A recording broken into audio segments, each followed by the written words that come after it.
Okay, so let's continue. Uh, Number 5. What happened to the broth in the swan neck flask after boiling? Letter A. It spoiled quickly. Letter B. It remained free from microorganisms for a long time. Letter C. It turned solid. Letter D. It produces new life from nothing. Number 6. What happened when the neck of the swan neck flask was broken? Letter A. The broth remained sterile. Letter 5. Microorganisms grew in the broth. Letter C. The broth boiled again.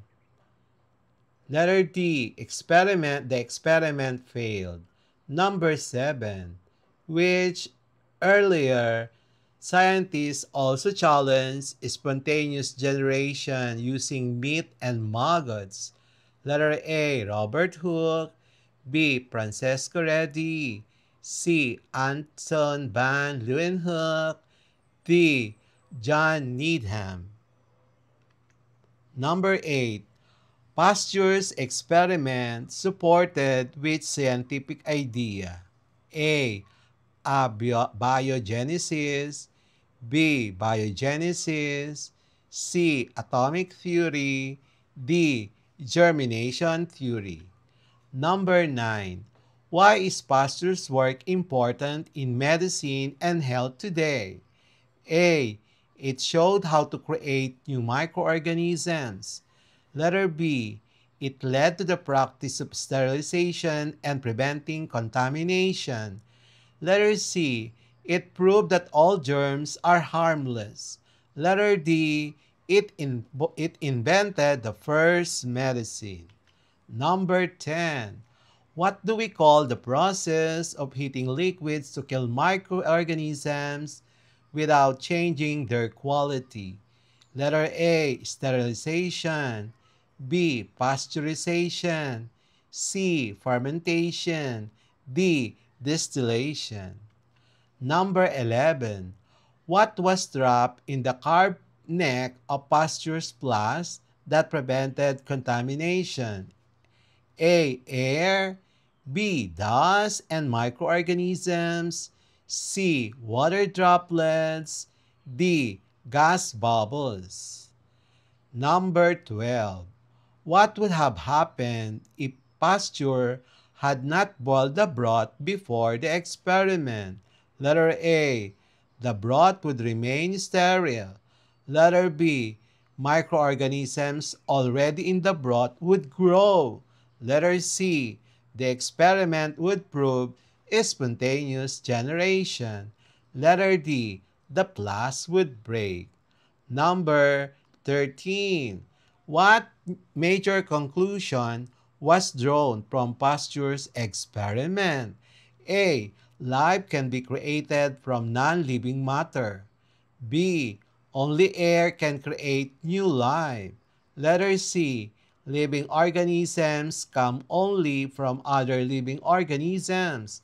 Letter D. Microorganisms cannot survive anywhere. Number 14. In today's laboratories and hospitals, Pasteur's experiment emphasizes the importance of A. Leaving equipment open to air. B. Using dirty tools to test germs. Letter C. Sterilization and preventing contamination. Letter D.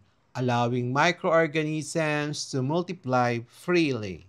Number 15. Which of the following best describes why spontaneous generation was rejected? Letter A. Pasteur's experiment showed that microorganisms came from the air, not the broth itself. Letter B. Microorganisms appeared instantly in the broth without contact. Letter C. Dust had no role in contamination. D. The swan neck flask prevented air from entering. The answer key for chemistry lesson 3. Please proceed to Chemistry Lesson 4.